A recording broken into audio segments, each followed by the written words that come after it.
So, Gav, let's talk digital for a moment. We were inside the Intuit Dome, just behind us there in the background. An incredible fan experience, of course, in operation mode. But let's talk about digital overlays and digital enablers and what we've learned here. What are your sort of key perspectives on what we've heard and what we've seen and what we've experienced? Yeah, I think we're starting lessons learned from costing perspective. So this Intuit Dome was originally priced up to be 1.2 billion US. Eventually ended up being 2 billion, so 45% overrun there of costs there. So what we're seeing is the same issues that we're seeing in Australia and New Zealand around cost overruns, materials, supply chain issues. We know when we spoke with the AECOM team, they're using traditional methods really around using Revit and Autodesk Construction Cloud to manage information. Quite interesting as well is they came in with more of a higher technical team that normally works on hospitals.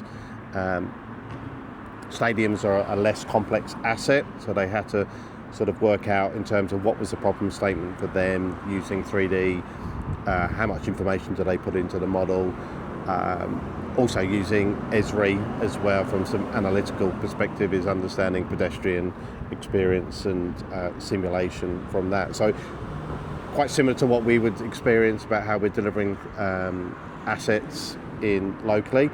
I think the big difference is there didn't seem to be as much sort of handover thoughts in terms of that. We've got SoFi over the road that is already a built asset. They're using digital twin technology there to optimise the asset from an operations and maintenance perspective.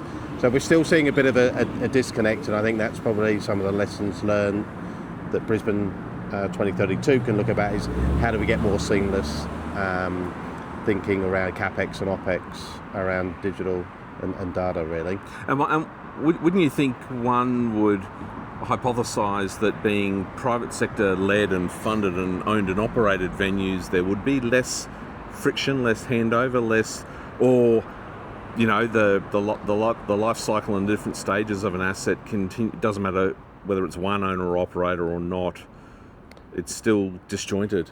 Yeah, I think from our discussions with the consultants, they were really focusing on in terms of what do they need to do from a design and build perspective, and there didn't seem to be much discussions around handover and operations and maintenance. So yeah, interesting there in terms of, I personally thought there'd be more of a closer connection here, but again, lessons learned that we need to think about in terms of for Brisbane 2032.